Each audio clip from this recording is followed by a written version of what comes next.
Have you noticed many Germans moving to the USA lately? You've probably felt it yourself, but the German economy is struggling. Recession, inflation, and rising costs are putting pressure on families and professionals alike. All the while, the USA offers much higher salaries for the same jobs, with tech and engineering roles sometimes paying double what you'd earn back home. Add that to the appeal of lower taxes, a stronger dollar, and thriving German communities in cities like Chicago, Houston, and Los Angeles, and you can see why over 25,000 Germans moved to the US just last year. If you too are looking for opportunities on the other side of the Atlantic, there are a few things you need to do before you're ready to relocate.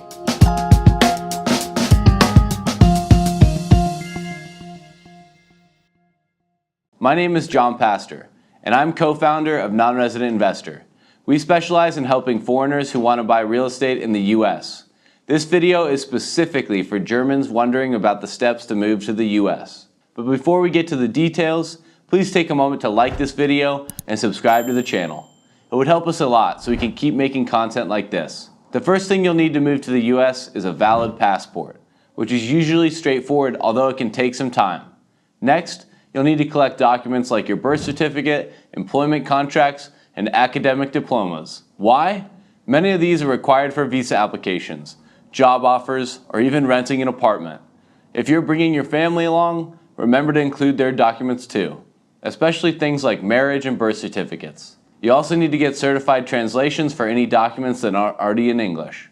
Doing that can save you a ton of time later when applying for services in the US. All of this documentation will be useless though, unless you have the right visa. But what visa should you apply for? It depends on your reason for moving. If you've landed a job offer in the US, the H-1B visa is a top choice. It's especially popular for engineers, IT specialists, and other STEM roles. But remember, there's a cap on the number of H-1Bs issued each year, so timing is everything. Another great option for German citizens is the E2 Investor visa. This visa is perfect if you're looking to start or invest in a business. While it doesn't lead directly to a green card, you can renew it indefinitely as long as your business remains operational. If you're a high-level manager or executive at a German company transferring to a US office, the L1 visa is also an option. It even allows for dual intent, meaning you can later apply for permanent residency. For students, the F1 visa covers full-time academic studies, and it even allows you to work part-time on campus. Once you graduate, you can apply for optional practical training, OPT, giving you up to 12 months of work experience in the US. Lastly, if you already have immediate family in the US who are citizens or green card holders, a family-sponsored visa could be an option. But these types of visas can take years to process, unless your relative is an immediate family member like a spouse or parent. Each visa has different requirements, costs, and timelines, so make sure to start your research early and consult with an immigration attorney if needed. Once you've sorted your visa, the next big step is finding a place to live. But should you rent or buy?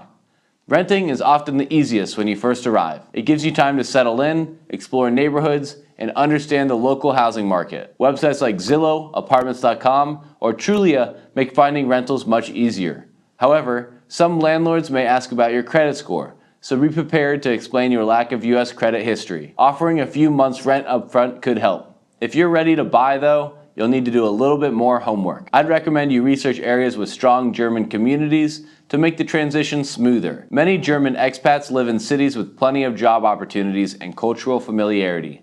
A quick breakdown of the top spots will appear somewhere on the screen. Feel free to pause the video to take a better look.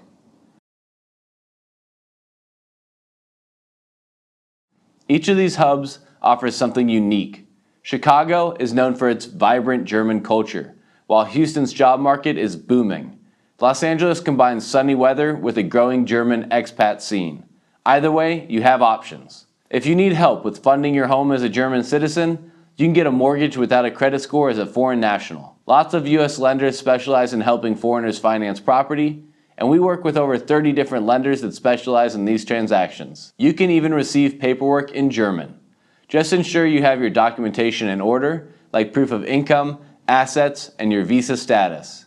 After finding the place to settle and describing whether you will buy or rent, you're almost ready to become official. All that's left are a few finishing touches. First, you'll need a social security number or an individual taxpayer identification number. The Social Security number is essential if you plan to work, while the individual taxpayer identification number is for those not eligible for a Social Security number, and entrepreneurs that still need to pay taxes or open financial accounts. You can apply for either online and get it sorted before moving. We help foreigners set up ITIN numbers, which can be a complex process. The benefit of setting up an ITIN is that you do not need to wait for a visa to get one if you're a business owner. Some see the process of getting an ITIN as a bit of a loophole. After setting up your identification, you can finally enter the US financial system. And for that, you'll need a US bank account. It allows you to pay bills, receive salaries, and build a financial footprint in the States. Most major banks like Chase, Bank of America, or Wells Fargo will ask for your passport, visa, and proof of address. Some banks even cater specifically to newcomers, so it's worth shopping around. After you have a bank account, one of the most important steps to fully integrate into the US financial system is building your credit score. A US credit card is one of the easiest ways to start. Companies like Capital One and Discover often have options for people with limited or no credit history. If you have an American Express, you can easily establish US credit by asking Amex to report your payment history to US credit bureaus. Use any card responsibly, and you'll be on your way to a strong credit profile. After you've established credit, which really is just the process of paying on time and being selective with accepting credit offers, you now have full access to the US financial system, including car loans, mortgages, business loans, personal loans, and more. These types of accounts also help you rent property because they prove your responsible use of credit, which without US credit history is hard to prove to US businesses or landlords. Finally, set up US health insurance. The US doesn't have a universal healthcare system like Germany. You'll need to get private health insurance, either through your employer or independently through a marketplace. Although this is optional, healthcare costs can be astronomical without it. And while the US healthcare system has some of the most advanced access to care in the world, its quality is reflected in the price. If you have any additional questions about moving from Germany to the US, leave them down in the comments. We'll do our best to answer them, or we may even make a whole new video about them. And if you'd like someone to help you with the moving process, our team at Non-Resident Investor is here for you. We specialize in helping foreigners get mortgages, establish businesses, and buy real estate across all 50 US states. We can handle the work for you, and we can help you avoid costly mistakes. If you'd like to talk to us, book a free discovery call through the link in the video description. Or if you've already started the process of moving to the US and would like to learn how to open a US bank account as a foreigner, check out our video covering this topic. Thank you for watching the Non-Resident Investor YouTube channel.